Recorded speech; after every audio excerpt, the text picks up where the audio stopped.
Everyone, thank you so much for joining today. I am joined by Mr. Steve Sullivan, the 2020 Arkansas Sportscaster of the Year. Congratulations.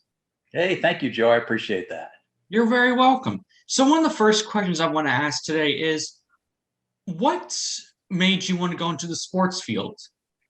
Well, I've always been eaten up with sports since I was probably 5 or 6 years old. And I can remember when I was growing up, just, covering the TV and doing play by play. And I grew up outside of Boston and idolized guys like the Celtics play by play guy, Johnny Most. And it was just a great sports area. And I wasn't a great athlete. So I wanted to stay in sports. So I figured, announcing would be the closest thing to being involved in the game. That's awesome. Sorry about that voice crack. So that's awesome to hear. So what was one of your first jobs right out of graduation?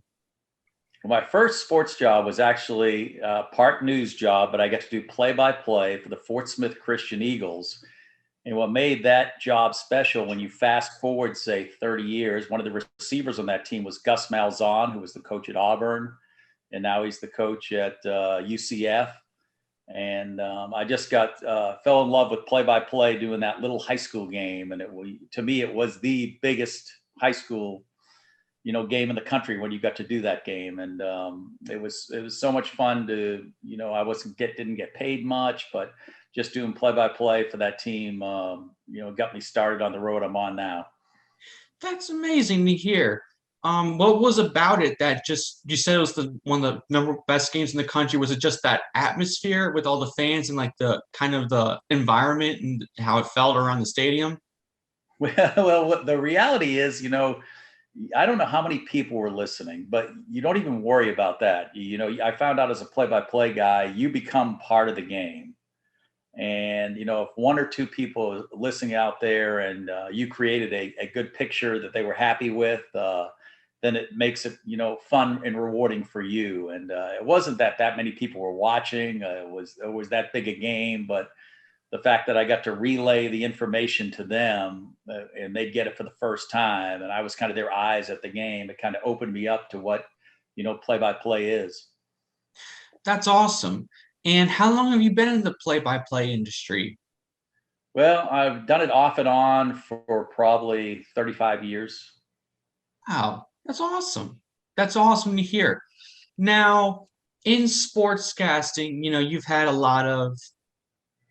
probably a lot of interesting calls or in terms of games that were maybe close. Like when you're calling a game that's close, do you ever get into the like your energy gets into it because it's so exciting? Oh yeah, sometimes too much, and you don't want to. I always like genuine excitement. If you're at the game and you're covering the team, so you're the voice of that team, uh, your ties grow the longer you're that voice, and you become as invested almost as they are in that game. So when there's a big play and you get that excitement comes out. And I think if you're listening to a broadcast, if that person is excited about what they're doing, maybe you're more apt to listen. That's awesome to hear. That's great. Now, to finish off this interview, one of the questions I wanted to ask is if you had to give advice to college graduates on how to become a sportscaster or get their foot in the door, what advice would you give and why? Well, first of all, I wouldn't worry about money. I'd get in for the right reasons where, I want to do sports.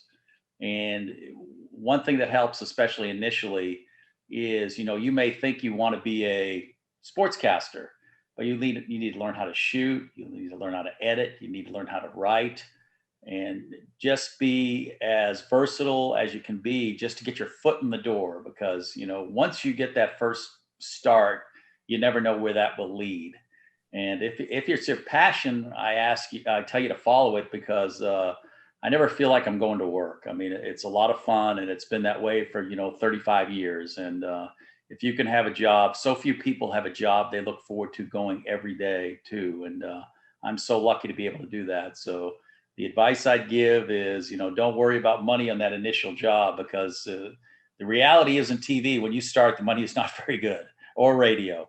You got to do it because you know you love it, and just be versatile because you know they're looking for that person. Man, my first job was doing news updates 4 in the morning till noon in Fort Smith, Arkansas, and I knew very little about news, but it got my foot in the door where I got to do that play-by-play, and then it led to TV. And if I hadn't taken that job, and I think that's the big thing is just don't get focused on one area and locked in there. Try to learn as many things about the business as you can. Awesome. Well, Mr. Sullivan, I really appreciate you allowing me to interview you today. It was a absolute pleasure. Hey, thank you, Joe, and you have a good rest of the day. I appreciate you. You're welcome. Thank you, everyone, for listening.